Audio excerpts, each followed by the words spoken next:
Hello and welcome to Global News Today, bringing you exclusive insights and fresh perspectives from leading experts and influential decision makers every weekday here on Al Arabiya News. I'm Tom Burges Watson. Coming up on today's programme, as federal employees and diversity officers are placed on paid leave, President Donald Trump escalates his campaign against diversity programs in the United States. President Trump renews his threat of tariffs on imports from China, Mexico, Canada and the European Union, which could take effect as soon as the 1st of February. And with President Trump back in the office, the presidents of China and Russia hold a video call in which they pledge to take bilateral ties to greater heights.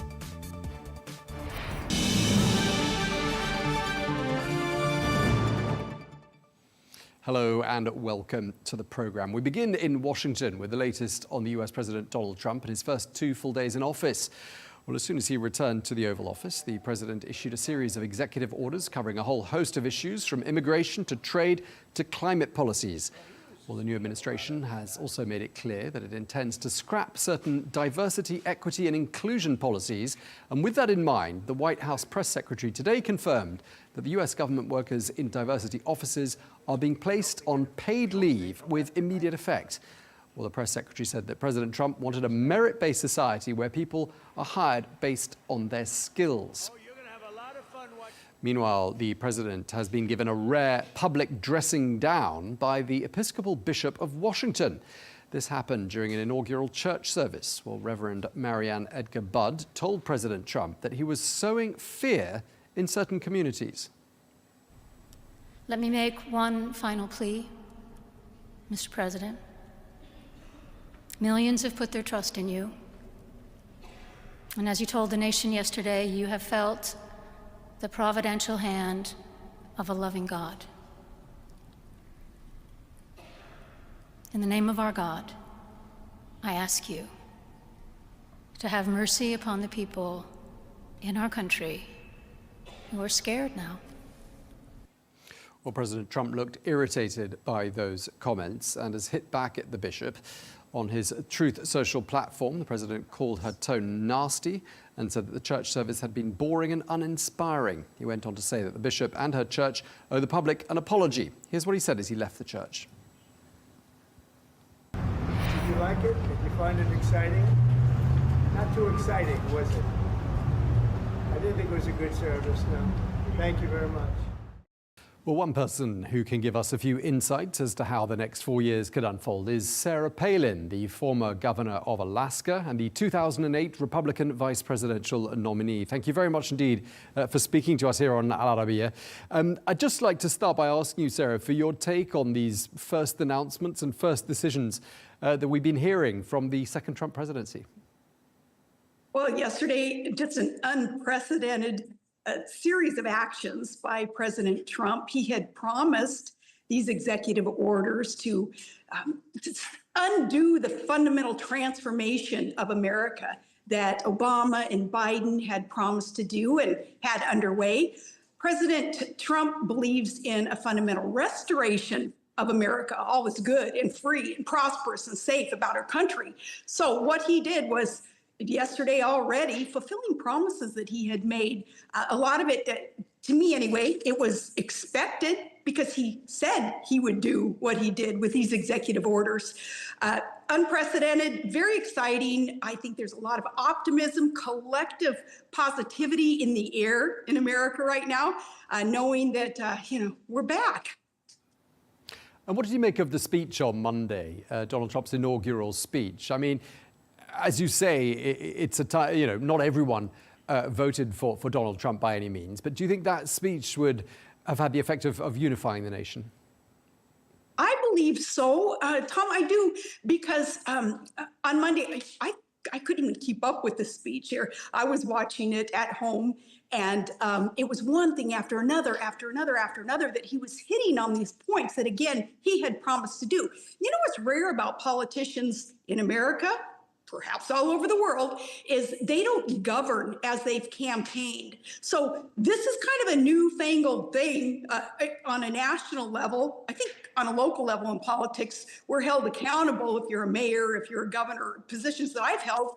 And you do have to govern as you campaigned. On a national level, you don't normally see that. But on Monday, there was such evidence of President Trump understanding that our expectation is, yes, you will govern as you campaign. That's why we put you there. America needed a revolution, again, so that we won't be fundamentally transformed into something that we don't even recognize in terms of country without borders and without safety and prosperity. So what Trump talked about on Monday, he had promised to do, and there is a restoration. This revolution that was needed, okay, we elected a revolutionary. He's going to do what he promised to do. Was there anything he said or anything about the tone that you thought, oh, I'm not comfortable with that, or anything about it that you didn't like? No, there was nothing about it that I did. Again, it was a lot of not unexpected points that he made. And Tom, again, that's really refreshing on a national level to hear a politician, and Trump is kind of the antithesis of a politician. You know, he's a businessman, and that's what we need in this country right now too, is run this country understanding budgets, understanding how important it is to be held accountable when it comes to efficiency and effectiveness with our governing policies. And on Monday, Trump really made manifest a lot of his beliefs in how this country should be governed.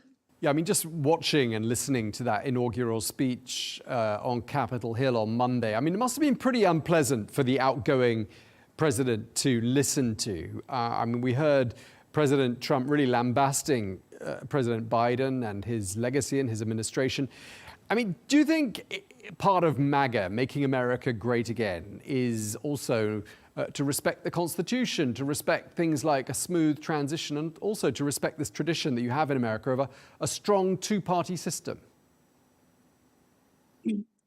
Well, you know, thankfully, President Biden seems to be oblivious to criticisms, constructive criticism, things that are said around him and about him. And that's kind of a blessing that he seems to be numb, kind of callous to the idea of people holding him accountable. And that's what President Trump was doing on Monday. Now, those who have been holding the puppet strings and actually calling the shots, because we don't believe it's been Joe Biden who's been making many decisions at all the last 4 years, but those who are holding those puppet strings and pulling them and telling him what to say, yeah, no doubt, they probably took umbrage to some of the things that President Trump was pointing out, but it's all in the name of holding people accountable. This is serious stuff. This is life and death stuff. Politics in America, national politics affects our daily lives. If we want a safe and secure and prosperous and sovereign nation, and that includes safe, secure borders, we needed to elect somebody who is very, very serious about fixing the problems that the last 4 years has created for us. So President Trump was just holding not just Biden, but people around him, holding them accountable. And that's what we expected. What about these plans we hear from President Trump to expand the territorial footprint of the United States, including perhaps the Panama Canal, Greenland, even making Canada the 51st state of the United States of America? Do you support plans like that? Well, I support the discussion about all this. And, only Donald Trump, the only guy in the world, it seems like, could throw something out there and really spur a lot of constructive discussion about, how has America expanded in the past? People had to throw the idea out there and then explore the possibilities. And that's what President Trump is doing now. As for Canada, oh my gosh, I love Canada. They're my next door neighbor here in Alaska. Of course, we're in between Canada and Russia. And Canadians, they seem so much like Alaskans, hardcore, unpretentious, just really hardworking people. They have terrible governance under Trudeau right now. So I think a lot of Canadians who are of that ilk that really reflects a lot of America's values, they probably wouldn't mind seeing a change in territory. But no, I think President Trump is throwing that out there for discussion, educational purposes. I don't know if he's serious about actually annexing in other areas. Okay, so perhaps he is just starting a conversation and he's not serious about territorial expansionism. What about the Gulf of Mexico? Should that change its name to the Gulf of America in your view as well? Yeah, who would have thought of that? But that makes perfect sense. Yeah.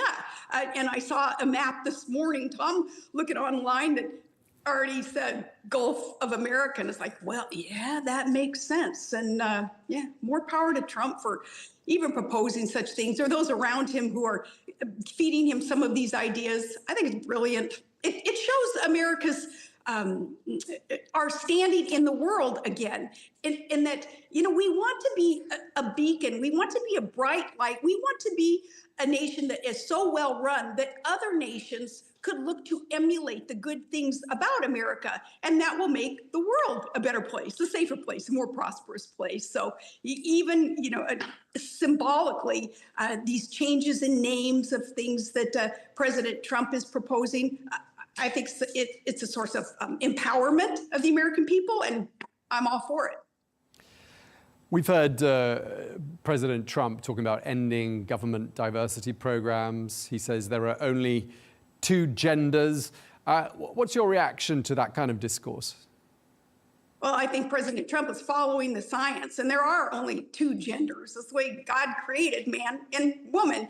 And this DEI, this diversity, this kind of an entitlement mentality that has so bled into a lot of policies that have been running America and running our individual states and communities, it's just gotten in the way of efficiencies and efficacy and just good common sense policy. So Trump wants to undo a lot of that President Biden had ushered in, just so that gets taken off the table and we focus on accountability, efficiencies, those things that the people of America expect in governance.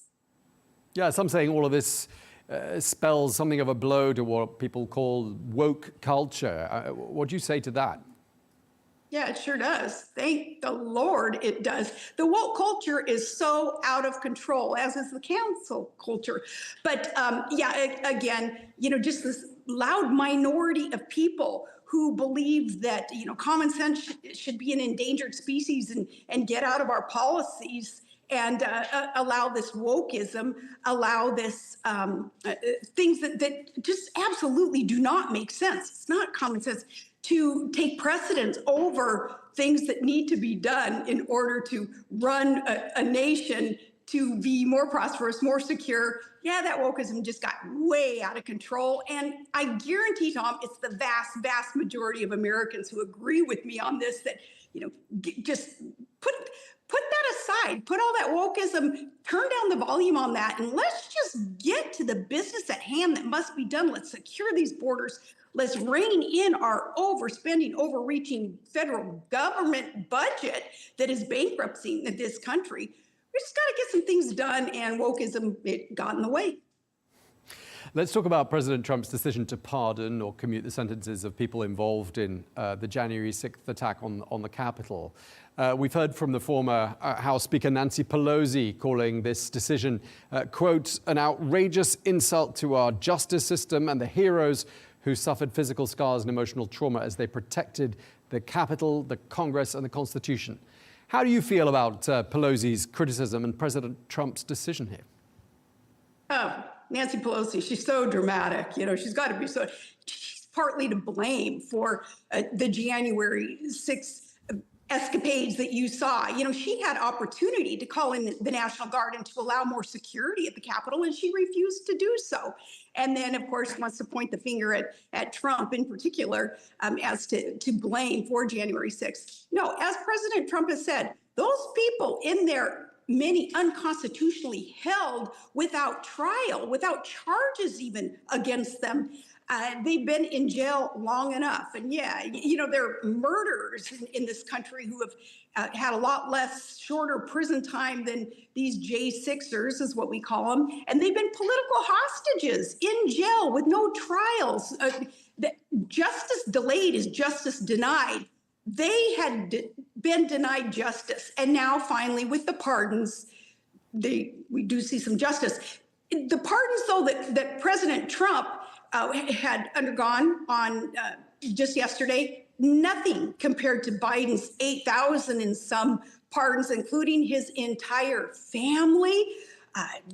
Kind of backtracking on forgiving what it is that they've done. They've been a crime family. They've been conflicts of interest left and right. And that's how the Biden family for years and years has empowered themselves and gotten so wealthy. It's been a lot of corruption. And here, President Biden, he just gave this blanket pardon to his family members who were engaged in this. So no, the pardons that President Trump has engaged in, nothing compared to the 8,000 and some that Biden has. That's record-setting.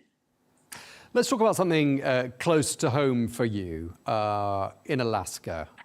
I'd like to talk about the highest mountain in North America, known to some as Mount McKinley, known to others as Denali. Does it need to have its name changed? And if so, why? It didn't need to have its name changed to start with. It's always been Mount McKinley and McKinley Park. And, I see it. I see that highest peak in the North American continent as I drive down the road to get to the store, to get to the schools. It's absolutely beautiful. We locals up here, and as former governor, we've always called it Mount McKinley. So when it was changed to Denali, for no reason, nobody was begging for a change in naming that peak. Well, it makes sense. Just put it back the way it was, more common sense. And again, there are so many other things that need to be focused on. So changing the name back to what it was from the beginning makes sense.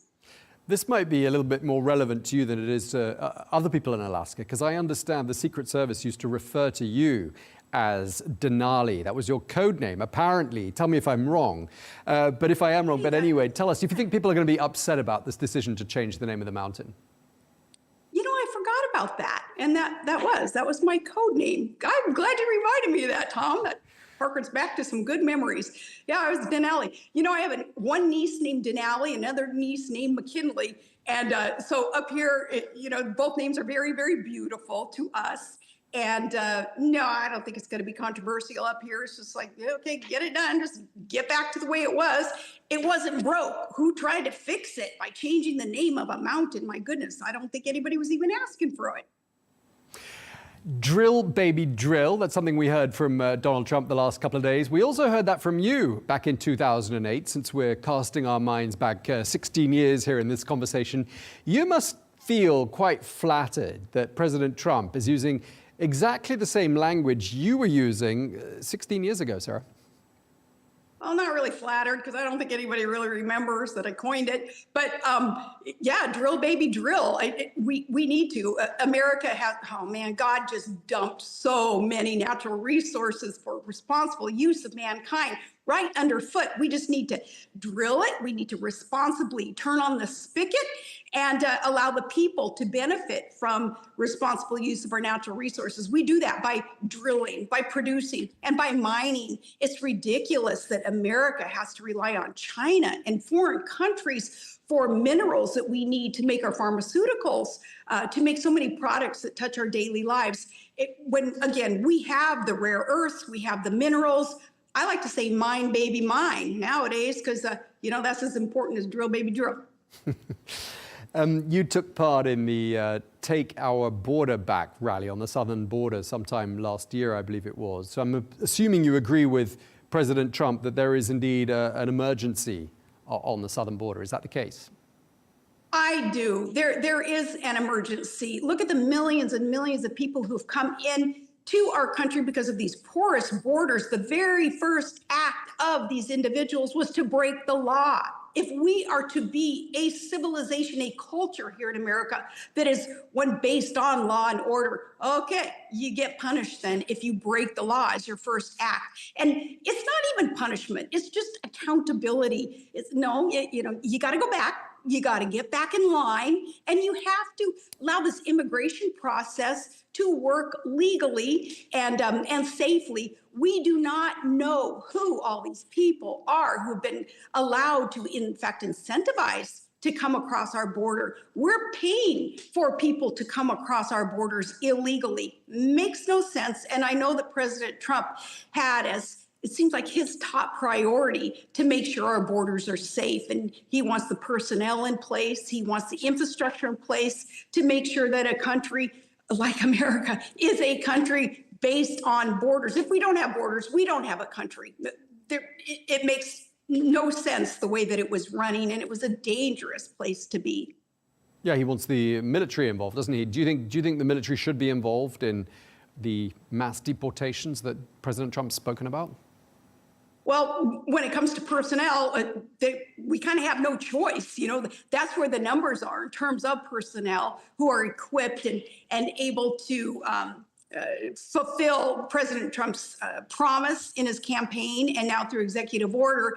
If it takes military personnel, that's fine. I know it sounds scary to some people to hear, oh, military involvement, but you know, these are well-trained, equipped, law-abiding individuals who collectively will obey their commander-in-chief, as it should be, and the commander-in-chief wants our country safe, wants safe borders, secure borders, and wants to know who these people are coming into our country. You know, they've been unvetted, Tom, through the COVID crisis. Remember all that.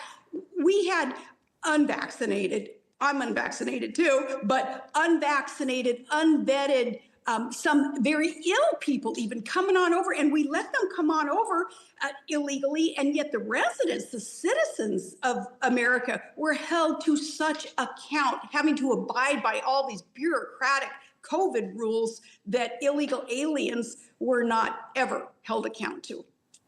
Okay, I mean, the military could be involved in that. They could also be involved in helping to take back control of the Panama Canal. Is that something you'd want to see? Yeah, and there again, President Trump is right in that there can be more efficiencies there in the Panama Canal, how it's run. America needs to get to that point of everything being efficient, everything being effective. Our budget is out of control because there is so much inefficiency in the way things are transported in and out, our imports and our exports. A lot of that has to do with the Panama Canal. President Trump wants that addressed. Now, I'd like to ask you, I mean, it's being reported that you have hinted at wanting to be Donald Trump's vice president back in 2024. I mean, maybe that's just media speculation. But regardless, when you watch J.D. Vance swear the oath of office on Monday, did you feel a sort of a slight pang of envy and think to yourself, in a parallel universe, that could have been me? Yeah, for about 2 seconds. And then I realized, no, there's a time and a season for everything.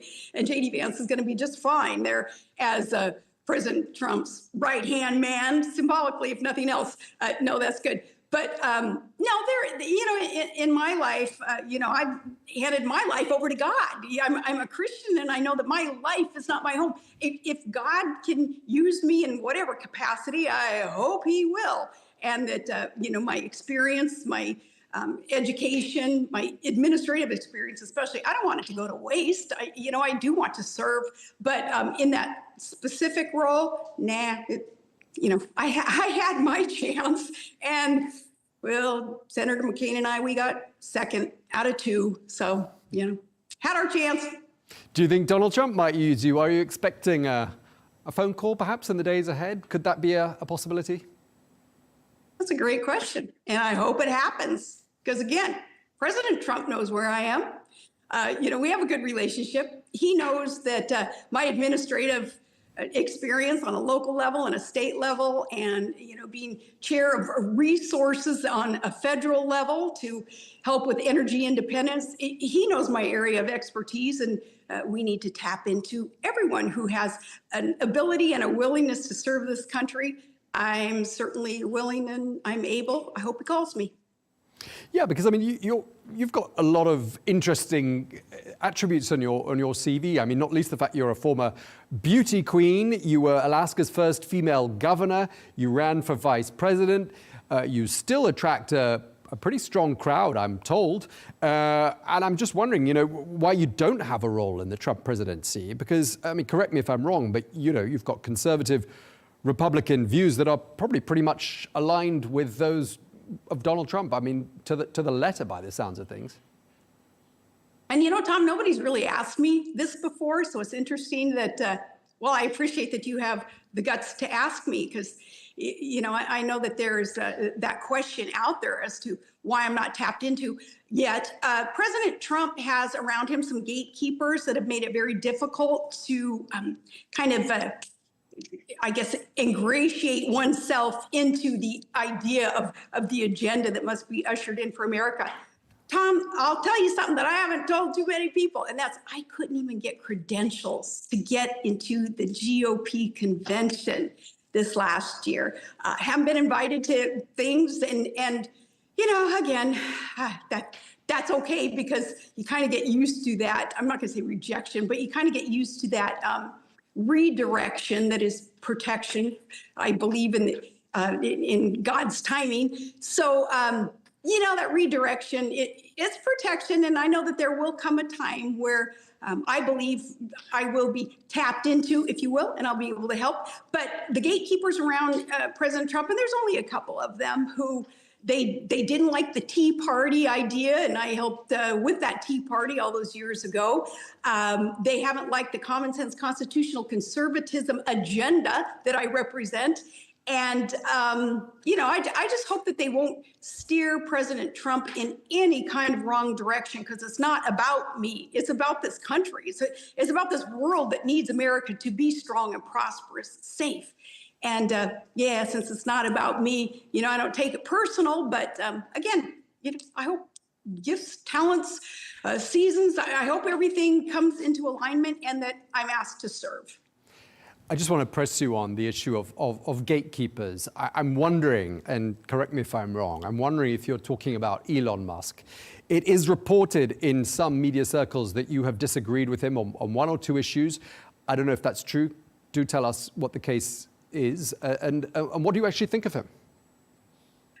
No, I don't believe that it's Elon Musk who would personally try to keep me out of the gate. I think it's some bureaucrats around President Trump who, again, they you know, they didn't like me 20 years ago or 15 years ago or 10 years ago. So they don't like me now, and they're close to him, but not Elon Musk. And certainly I have disagreed with him on some policies, and even, you know, some of the language that he's chosen to make his points. But I appreciate specifically what he has done with purchasing Twitter so that we take steps even closer to true freedom of expression, freedom of speech.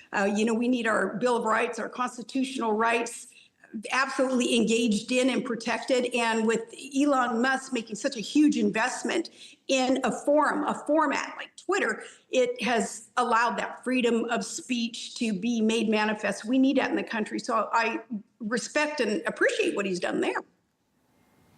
Okay, and just, you know, coming to the end now, I just want to ask you, I mean, Donald Trump has hailed the dawning of the golden age of the United States of America. Is that how it looks to you? It does. Oh, I was just so excited yesterday, Tom. I was just excited for our country, for our world. Excited that, again, we will have someone in office who will govern as he campaigned, and the things that he campaigned on, common sense, constitutional conservatism. That's why President Trump was elected really in a landslide. He does have a mandate to do what he said he was going to do. And, you know, I'm excited for that. And I like that term, too, the golden age of America. Yeah, may this just be next 4 years, years of jubilee, years of this golden age that Americans deserve, and the rest of the country deserves to see, again, as I said earlier, to see as a beacon of hope, a beacon of light, wishing to emulate, hopefully, the good things about America, our freedom. Yeah, I mean, there was a real party atmosphere in Washington on Monday night. We've seen, not for the first time, President Trump doing a bit of dancing. I've got to ask you your opinion on that. What do you think of his dancing skills, Sarah? I love it. I love it that he feels free enough to just let loose. You know, I think that kind of endears him to a lot of Americans. Like, man, he's happy. Look at the hell the guy has gone through and his family has gone through, and finally They get to stand up there, validated, vindicated. They know now that America has their back, and we're rooting for them to do the right thing. And this isn't about Donald Trump as an individual so much as it about what it is that he represents, this MAGA, this Make America Great Again. It's an agenda, it's a Trump train, a Trump movement that has his name on it, but it is collectively just a lot of Americans with a lot of common sense. We want government off our back, get it back on our side, smaller, smarter government, so that we can embrace and enjoy the freedoms that God gave us. Not man, not government, not Donald Trump even. He's in place now to protect our freedoms, but it's what he represents that we're so happy about. So yeah, when he dances, gosh, we join in, even if we're thousands of miles away, as I have been, while they've been celebrating there in DC. We kind of join in, at least emotionally, mentally we do. Okay, well, if you do take up a position in the Trump administration, can we make a deal here and now that you will speak to Al Arabiya News again and tell us all about it? I'll speak to you first, Tom, because you ask really, really good questions. And again, I get interviewed all the time, and you ask questions that nobody else has asked. So appreciate you guys very much. Of course I will. All right. Well, thank you very much indeed. It's very flattering and great to have you with us. Thank you so much, Sarah Palin. Thank you.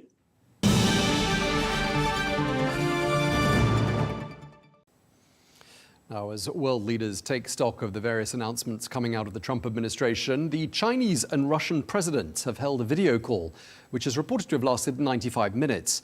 Well, during their call, President Vladimir Putin is reported to have called President Xi Jinping a dear friend, and the two leaders pledged to bring bilateral ties to greater heights. Well, their conversation comes in the context of warnings from President Donald Trump. These include fresh threats of tariffs on Beijing and the threat of, quote, big trouble for Moscow if it doesn't strike a deal to end the war in Ukraine. Let's take a listen. Dear President Xi Jinping, dear friend, I'm sincerely glad to welcome you and have the opportunity to have a conversation at the beginning of the year following the established good tradition. I think the past year was fruitful for us. We widely celebrated the 75th anniversary of the establishment of diplomatic relations.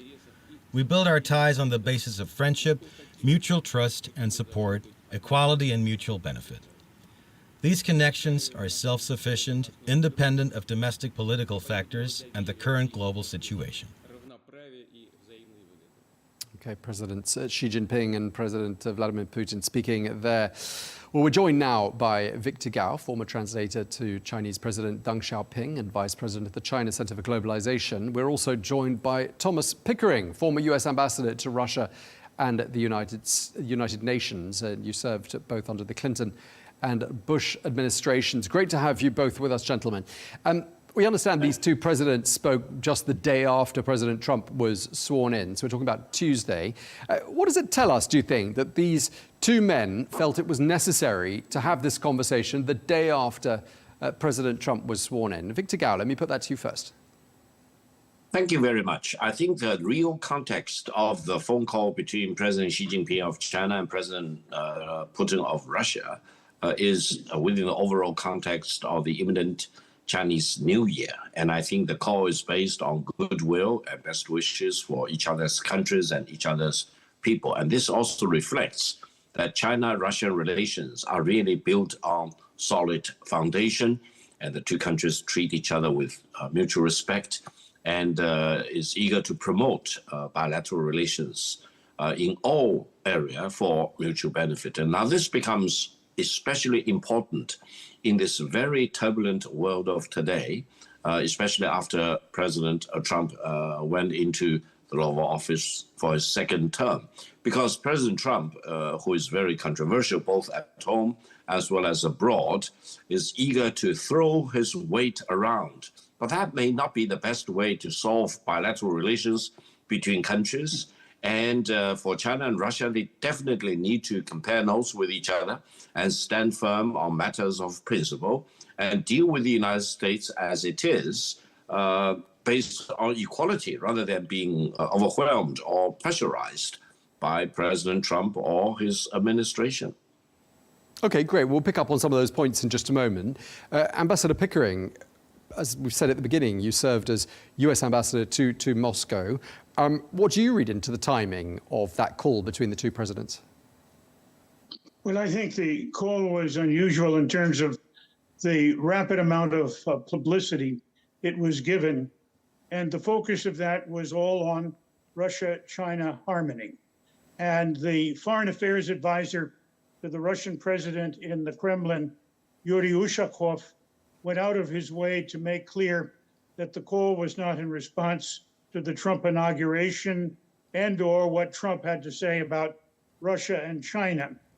My sense is that going out of your way to make such a claim is an indication of your concern about the process behind the claim itself, and therefore you are alert to that problem, alert to the question of whether President Trump is trying to split Russia and China or deal with them separately in a way that enhances his leverage, all of which would be smart and part of the art of the deal, which he knows very well.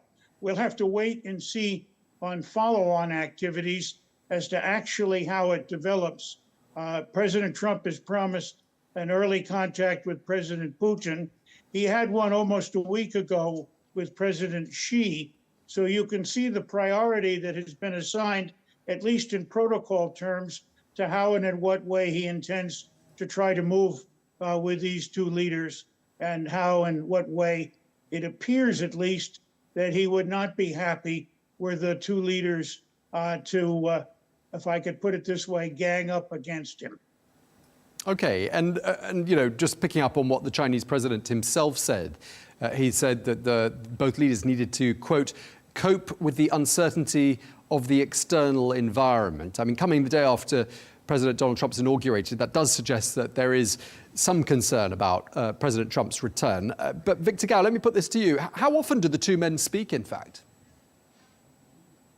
Well, I remember President Putin of Russia and Chinese President Xi Jinping have been talking with each other and meeting with each other for multiple times over the past several years.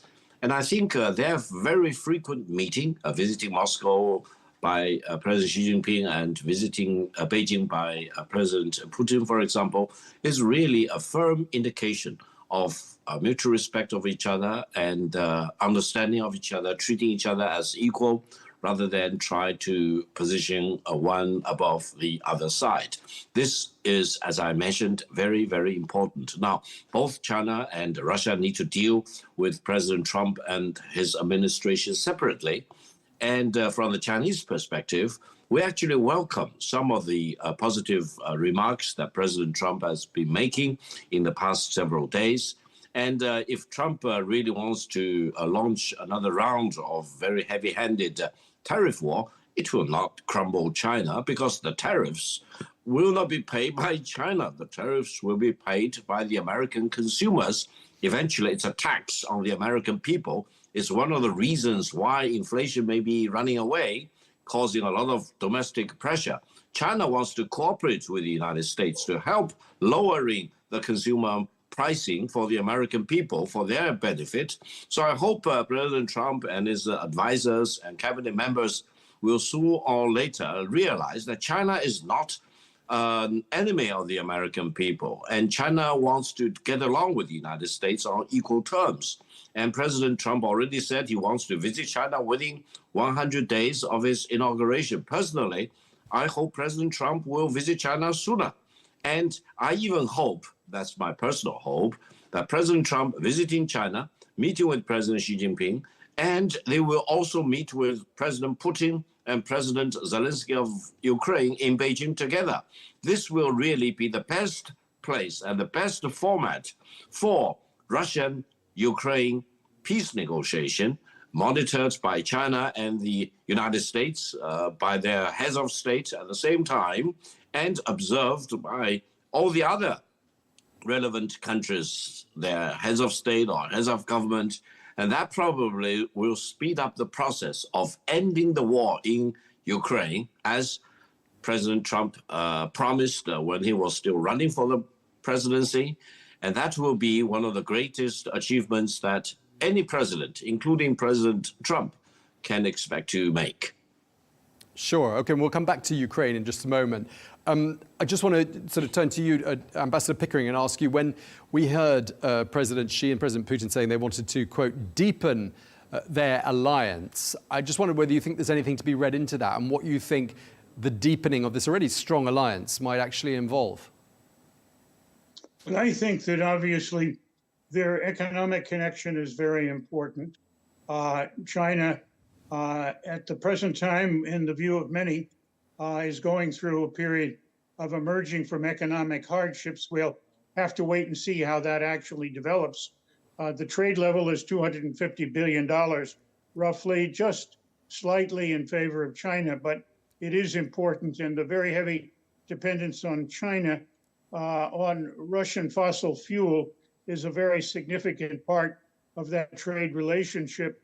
There are reports that while China may not be providing weapons for Ukraine, China may be providing important components for weapons and important machinery for the manufacturing of weapons. We'll again have to wait and see, but it is quite clear with the annual timing of this, it may also be fortuitous, if I could put it that way, for Russia and China further to solidify their relationships, in the sense that they may be concerned that the Trump process is one of creating leverage through preponderance of influence, whether it is tariffs or threats that one or the other will regret not moving in the direction that President Trump would like to see them move, and therefore create a problem for the two of them that they are seeking now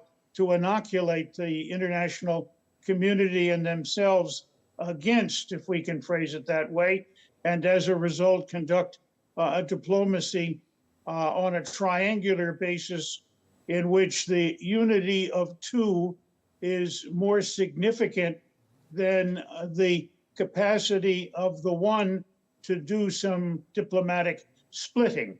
We'll have to say, but the notion of some of the sensitivities, if I could put it this way, in the public arguments are interesting indications that people are remarking that what you suspect is not true, we're really stronger than you think, and that is often an approach to a problem that belies the underlying concerns and promotes them rather than the other way around. We'll just have to wait and see. President Trump is a master of surprise and a master of unpredictability, and that may well be in part how and in what way he intends to conduct this relationship. Finally, many in the U.S. are afraid that President Trump's immediate declaration of a 24-hour cessation of the war between Russia and the Ukraine means that he will lean very heavily on President Zelensky to capitulate, and very heavily on his much vaunted admiration for President Putin as part of the relationship he wishes to develop. Again, it's too early, I think, to tell, but I think around the world and with the three, there are certain sensitivities, if I could put it this way, to the areas of leverage and weakness in diplomacy, which may well be a important characteristic of this particular set of conversations and the unusual publicity given to it in the diplomatic sphere. Victor Gao, there are some analysts who say that the war in Ukraine has brought Russia and China closer together. And I'm just wondering if you agree with that, and whether you think it's not, however, a relationship without some sort of risk and some hazard. Because, I mean, I don't know if you think they're entirely aligned, Russia and China, when it comes to the desired outcome for Ukraine. What are your thoughts? Well, with or without the Ukrainian war, China and Russia are close to each other. And the expectation is that they will further close the ranks and promote their cooperation. Why? Because it's absolutely in both China's interest and the Russians' interest. We have a long border, 4,300 kilometers. It used to be one of the most heavily armed borders in the world. Now, the China-Russian border is not armed. People can cross the border back and forth with minimum hassle, with a lot of convenience.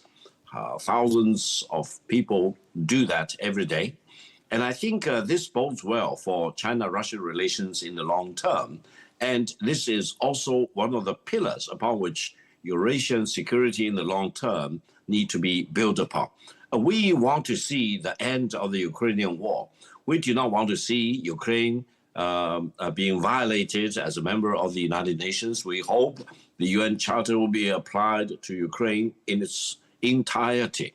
However, on the other hand, the war needs to come to an end. Ceasefire through mutual agreement, hopefully promoted by big countries like the United States and China and others. And it is encouraging to hear and to see President Biden, President Trump, or President-elect Trump at that time wanted to end the war as quickly as possible. It may be more difficult than he originally thought, but I think we need to give President Trump all the support he needs to achieve ending the war in Ukraine. I personally believe if President Trump can play a major role in ending the war, he deserves a Nobel Peace Prize. Sure, but when you say pressure on Russia and Ukraine to end the war in Ukraine, is China actually placing any pressure? Do you think behind the scenes President Xi is saying to President Putin, this has got to come to an end? What sort of a conversation do you think they're having, Mr. Gao? Well, first of all, in the last few days of the Biden administration, the former Secretary of State, Blinken, publicly acknowledged that China did play a major role in convincing Putin that nuclear warheads should not be used in the war in Ukraine. I personally believe this is one of the biggest contributions China have been playing behind the scene, urging both Russia and Ukraine to stop the war as quickly as possible through peace, through negotiation, through diplomacy, and emphasizing that no country, including Russia or Ukraine or any other country, should ever dare to use the nuclear weapon. I personally believe this is the greatest contribution China has been making for this particular situation, because the war in Ukraine does have all the ingredients for escalation from a conventional war into a nuclear war. It's no child's play. It's a real serious stuff. And we do not want to save Ukraine by destroying mankind. We want to save Ukraine as well as saving mankind from the menace and the destruction of a nuclear war. This is what China really cares about. China looks at the jugular, and the biggest concern for China is this Ukrainian war running out of control and escalate from a conventional war to a nuclear war. And China wants to do whatever it can to stop that from escalating into a nuclear war. I think mankind in the future generations will be grateful for what China has been doing. Even though China does not go to CNN and BBC to talk about what it has been doing, but the work is real and the achievement is very solid, to be acknowledged already by former Secretary of State Blinken publicly. So, Mr. Gao, do you think that China thinks that Russia was justified in invading Ukraine? Well, that's for history to decide. I think no country has any right to maximize its security to cause a threat to other country. Now, the war in Ukraine reminds me of what the United States and President Kennedy did in 1962. The former Soviet Union wanted to base missiles in Cuba. Cuba was a sovereign country. The former Soviet Union was a sovereign country. But why should the United States rise up and oppose that? Why should President Kennedy be ranked as one of the greatest presidents in U.S. history? Because President Kennedy did the right thing. He forced the former Union to withdraw missiles from Cuba because the United States reasonably believed that the Soviet-based missile in Cuba would constitute a threat to the United States. So Russia may have reasons to believe that if Ukraine becomes a member of NATO, their survivability and security will be fundamentally threatened. That's why Russia has been saying, over my dead body, if Ukraine wants to become a member state. So we need to be very, very clever in walking around that big minefield and try to assure Ukraine's sovereignty and territorial integrity without involving Ukraine as a member state. That's, I think, the deal breaker. If Ukraine becomes a member of NATO, Russia will never tolerate that prospect. Okay, well, it sounds like China's got a lot of value to add to the negotiations and developments moving forward. I'd just like to turn the page and move on to another subject, because, of course, there's a new US Secretary of State, Marco Rubio, often described as a China hawk. Before we get on to the China dimension, let me turn to you, Ambassador Pickering. I'd just like to ask you how you think his appointment will be perceived in Moscow and what you think he brings to the table with regards to Washington-Moscow relations. I think that Moscow will certainly wish carefully to look at how and in what way former Senator Marco Rubio conducts the policy toward their country. President Putin has in many ways attempted to exploit differences with the United States to promote his own perpetuation in office on the one hand, and to unify his people around the Ukraine war in the other. I agree with Mr. Gao's conclusions that China has the capacity to play a very important role both in the opposition to any use of nuclear weapons, which could lead to a catastrophe for the world community, and secondly, I believe to play a useful and constructive role with the United States in seeking an end to the Ukraine war on a basis that is fair and balanced rather than tilted extraordinarily toward one side or another. This is a major diplomatic challenge, and it is a critical problem. And the two questions are in some ways interlinked in a way that we need to be very, very careful about trying to exploit in the direction of seeking advantage over one or a number of parties. The notion that the three could act in concert is, put it this way, certainly desirable, if at the present time, probably highly unlikely. But could two act together in a way that does not provoke a catastrophic reaction from the third and begins a process of dealing with world problems on a negotiated basis, something that we can cast our mind back to Henry Kissinger and how and in what way he opened up the relationship with the People's Republic of China, is in itself an important lesson that we should continue to study and continue to find ways usefully to use. And I'm very pleased that Mr. Gao has been so forthright in talking about a Chinese commitment to the question of a peaceful diplomatic end to the war in Ukraine, and one that is balanced and fair, something that the Russians have reminded us of as the conversation between President Xi and President Putin took place, and there were comments outside and among observers that this in one way or another was a process that would work to the disinterest of one country in favor of another country. I believe that that concern and that set of problems is an important thing for us to keep in mind as we look at how and in what way to convert the use of force, which has not produced useful results, to the use of diplomacy, and how and in what way that can begin to bring together the questions of equity, fairness, the end of the conflict, and the avoidance of catastrophe. Okay, and obviously in this important triangular relationship between Moscow, Beijing, and Washington, there will be Marco Rubio, as we were saying, the new US Secretary of State.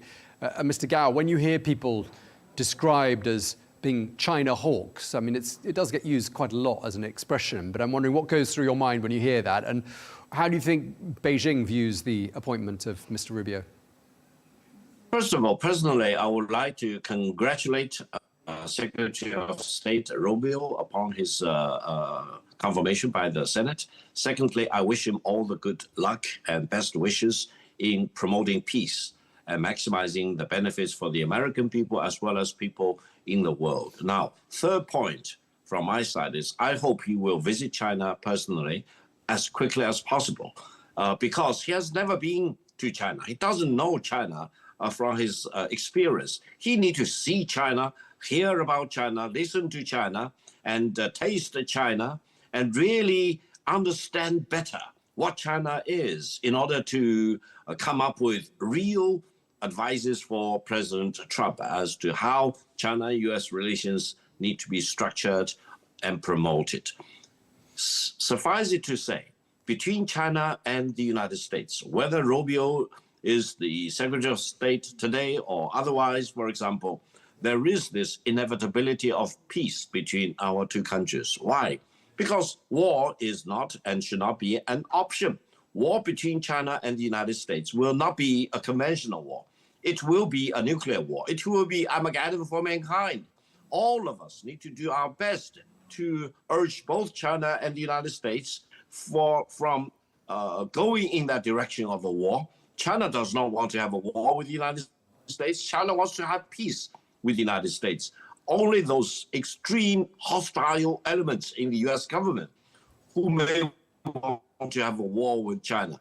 So if we rule out war, then what we have is the inevitability of peace.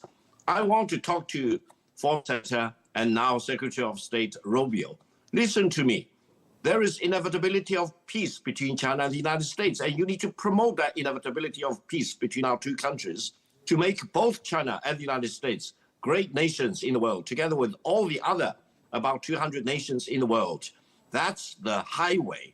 Rather than, for example, accusing China for nothing and try to knock down China, which is a mission impossible. No one can knock down China without consequences.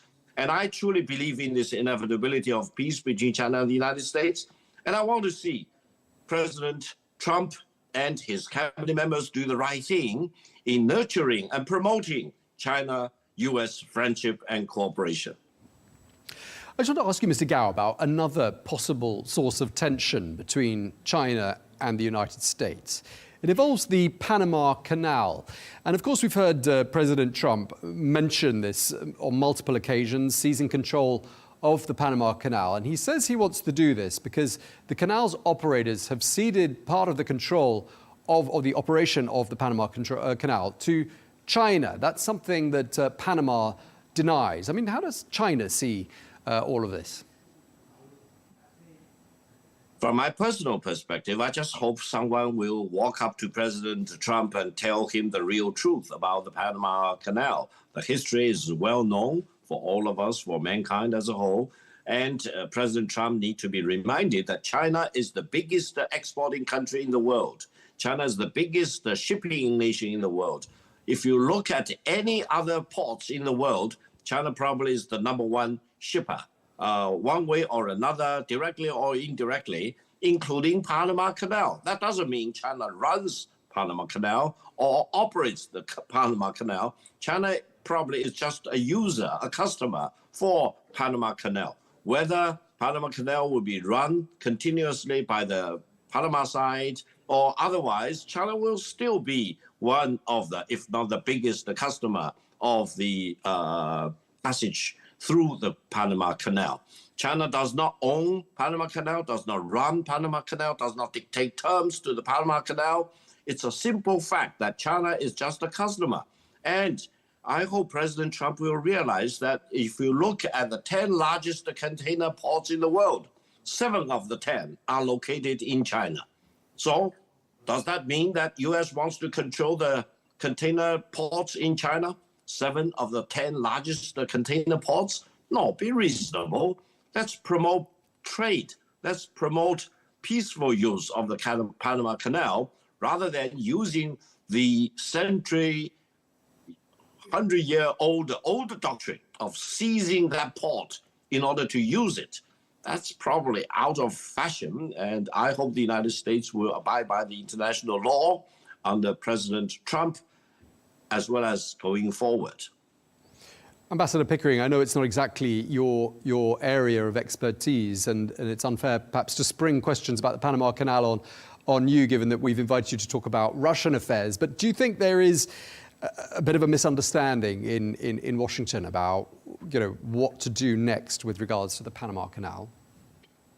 Well, I did serve as ambassador to El Salvador in a time of war and crisis, so I have some interest in and some relationship to the area.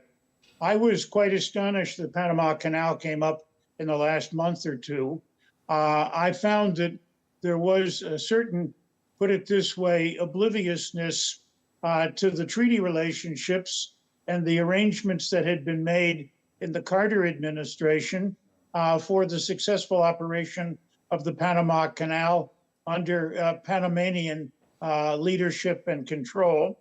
And that they made a wise decision in terms of how and in what way they organized the transfer of the assets to Panama. And I believe that they have continued. There is concern in the United States, as you might suspect, over the fact that one or a number of the ports at the one end of the canal, specifically the Atlantic end, may be under the administration of a Chinese-owned firm, and some feeling of doubt and uncertainty there. So far, I've seen no evidence other than the replaying, if I could put it that way, of the suspicions, some of which comes out of the tensions that have developed between the United States and China. I believe unnecessarily, but I believe now is the time, as I hope and believe Mr. Gao has made clear, that we should be talking more intensively with each other, speaking about a wide range of problems. I see that the call that President Trump-elect made to President Xi touched on Taiwan, fentanyl, and tariffs. Those are not subjects that necessarily are easy, but it is important to communicate, and it's very important to listen, and it's very important to derive from that thoughts and ideas about how and in what way issues that are contentious can be discussed in the direction of finding answers to those. I had the onerous duty of going to Beijing to explain how and in what way we made the colossal mistake of bombing their embassy in Belgrade years ago. The conversations took place. They were not easy, but at the end of the day, the US and China agreed that we would each settle claims of a monetary character over the damage that was done to our diplomatic buildings in China and to China's diplomatic buildings in Belgrade, and hopefully not repeat the question. So I believe we have records in the past of how and in what way we can use diplomacy to resolve problems. And I say once again, we do not have useful records of success in using force to deal with issues and threats to use force in Canada, in Greenland, in the Panama Canal, and elsewhere, in my view, and maybe I should say here, with the greatest respect against Taiwan, are things that we should try to avoid, just as we are certainly trying to avoid any support of the United States for declarations of independence by Taiwan. The U.S. is clearly very much still bound in the Shanghai Communique and the important arrangements that were put in place there. And we hope that we and the People's Republic of China can get along and enhance that particular basis for dealing with those issues about which Both sides have strong differing views, but differing views that are not, in my view, totally oblivious to the possibility of reconciliation through more intensive diplomatic contact.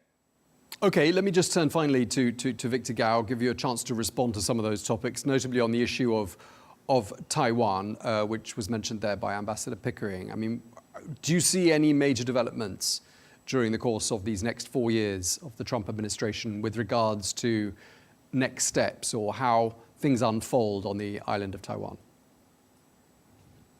First of all, let me convey my greetings and respect to Ambassador Pickering. I believe Ambassador Pickering is highly regarded by the Chinese diplomatic community here in Beijing. Secondly, the exact legal status of Taiwan is very clear. It's carved in stone. It's carved in the Cairo Declaration and the Potsdam Proclamation, which are the pillars of the ending of the Pacific War and Asia-Pacific War, leading to the unconditional surrender of Japan. Because between 1895 to 1945, Japan was sitting on Taiwan, and Japan was forced to surrender Taiwan back to China as part of the unconditional surrender terms in 1945. So no one wants to change or shake or topple the pillars of the international order upon which the world peace and security were based ever since 1945. I believe President Trump knows about that, and the US government knows about that, even though in recent years there has been tendency of the United States to try to hollow out the one China policy. But allow me to make one assurance. No one in the world, no country in the world, no force in the world can ever change the fact that there is only one China and Taiwan is part of China. If anyone indulges in the fantasy that he or she can really change Taiwan into a separate, independent country away from China, that's wishful thinking. That's really unrealizable. It's a mission dead before it is given birth. So I think let's be realistic, let's be pragmatic. I hope and I truly believe President Trump will not view China as an arch enemy, because if he tries to position China as an enemy of the United States for his second term of the presidency, President Trump's second term of the presidency will be a failure, because no one should ever indulge in the fact that he can topple China or defeat China within 4 years. Therefore, I hope President Trump will deal with China as a friend, as a partner, as some country which have tremendous amount of resources to help lowering the inflation pressure in the United States and creating maximum pressure, maximum benefits for the people in the United States, and enable China and the United States to get along with each other, respect each other, including in dealing with Taiwan. On the Chinese side, there is no rush. For example, there is no deadline of 2025 or 2027 on two preconditions. One is that no one in Taiwan really wants to declare independence. Secondly, no foreign country wants to be stupid enough to, for example, send troops to Taiwan or establish diplomatic and military government-to-government cooperation with Taiwan, which is a complete violation of the one China policy. Let's be reasonable, and let's eventually work towards peaceful reunification, no matter how long it may take. Okay, well, you've had the last word. Victor Gao, very much appreciate those observations, and looking forward to speaking to you and to Ambassador Thomas Pickering as we watch developments unfold during the next 4 years of the Trump administration. Thank you both very much indeed.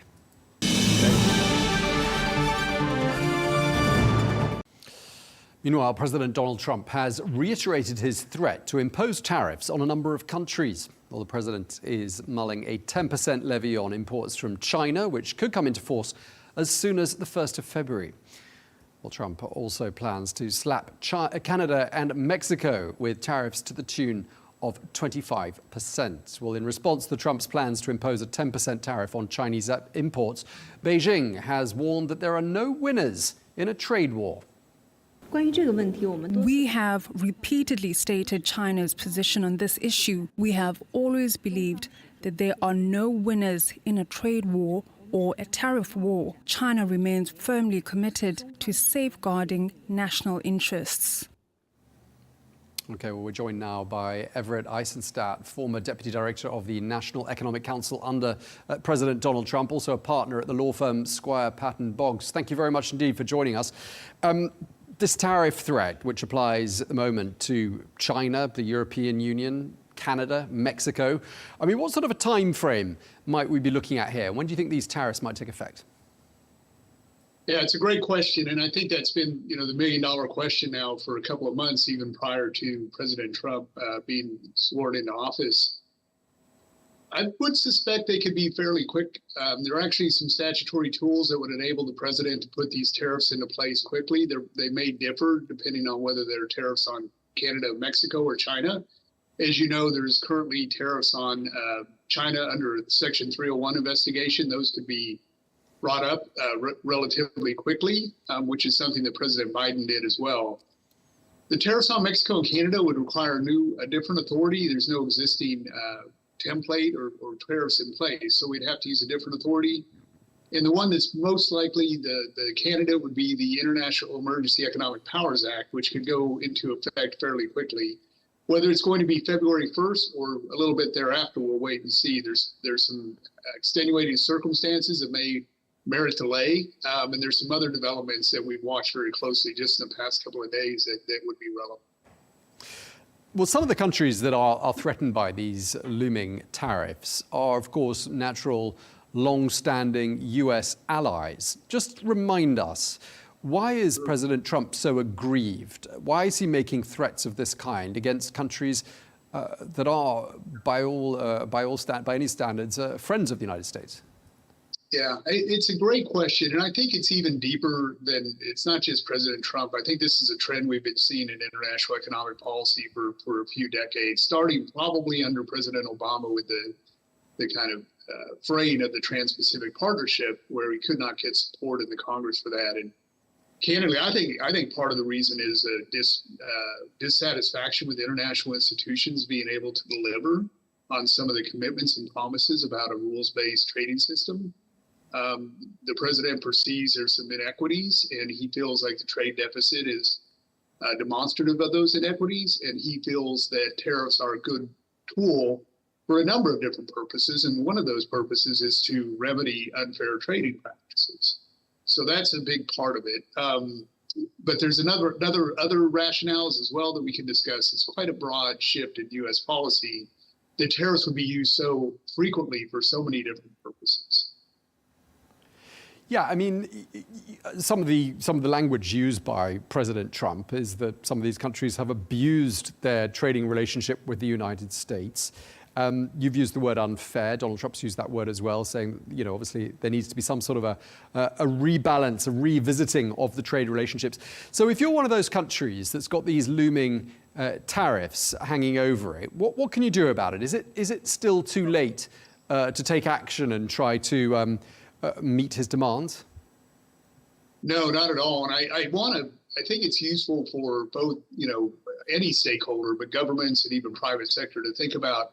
The tariffs are very relevant, but there's a number of other developments that are happening simultaneously that could impact international business flows. And if you go into the executive order that was released his first day in office, there's kind of a roadmap there of areas for review and revision, and kind of, as Peter Navarro had said, laying kind of the foundational elements of what we may see from President Trump. And it's broad. It's broader than tariffs. For governments, there's opportunities both for enhancing the relationship with the United States. The executive order talked about the potential for new sectoral or bilateral trade agreements, which is something we didn't see under President Biden. So there's a big scope there. There's both. So I think there's both risk and opportunity, but it certainly merits an important and careful look at all these different elements that are moving and being engaged, because if you're not engaged, then you can only simply react. But if you are engaged, you might be able to help, effectuate the outcome. Just before we crossed to you, we heard a Chinese government spokesperson saying there are no winners in a trade war. And I just want to sort of unpack that a little bit more, because there is a risk, isn't there, of tariffs actually boomeranging and damaging the United States economy, isn't there? Well, there's certainly a danger of retaliation. I know a number of countries are, considering retaliation. One of the trademarks of the president, and certainly this was true during his first term, is that if their country is willing to engage in a reciprocal trading relationship and a fair trading relationship, he is willing to talk to those governments and work through these problems. He's even, indicated that he's open to discussing the trading relationship with China. Now, there's a frustration that, he believes the Chinese government may not have lived up to their phase one commitments under the first negotiations. So I think that would be the place to start. But if there's a willingness to truly engage in a fair and balanced trading relationship, I think the president will certainly do that. I mean, do you think there's the possibility here of some sort of collective response to these kind of threats? I mean, let's not forget, there are a lot of Europeans. There are 450 million people in Europe, in the European Union, versus 334 million Americans in North America.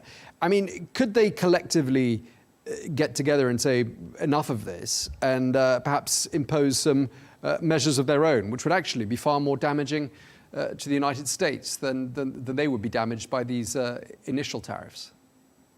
Well, certainly that's, it's certainly possible governments could do that.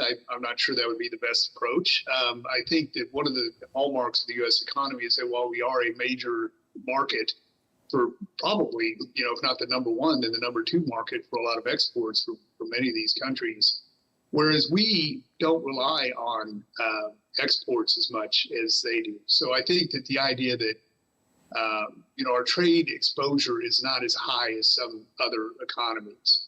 I'm not sure a collective, response would be productive, but certainly governments can, and will do what they think is best.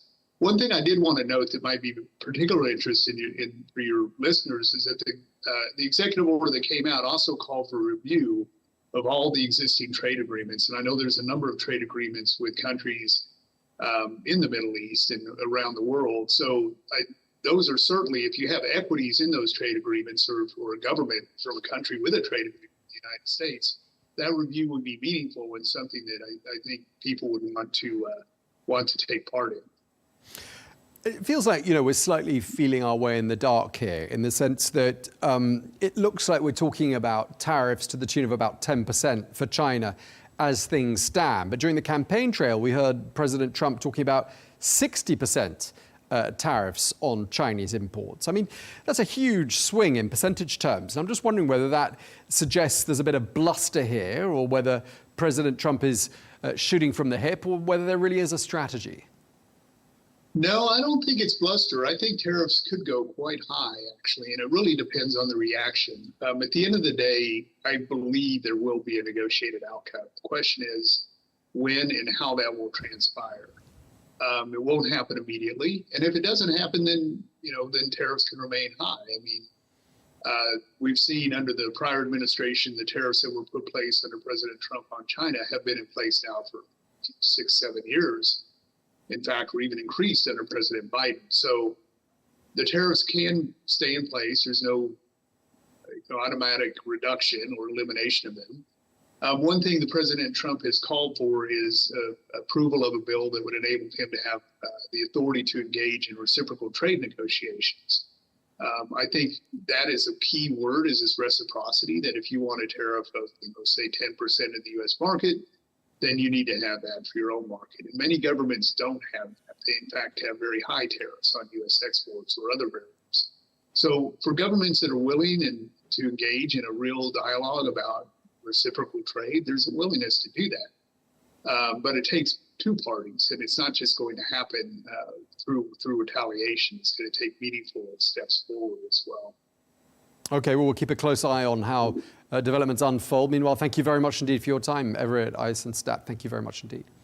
Thank you. Great pleasure. Thank you.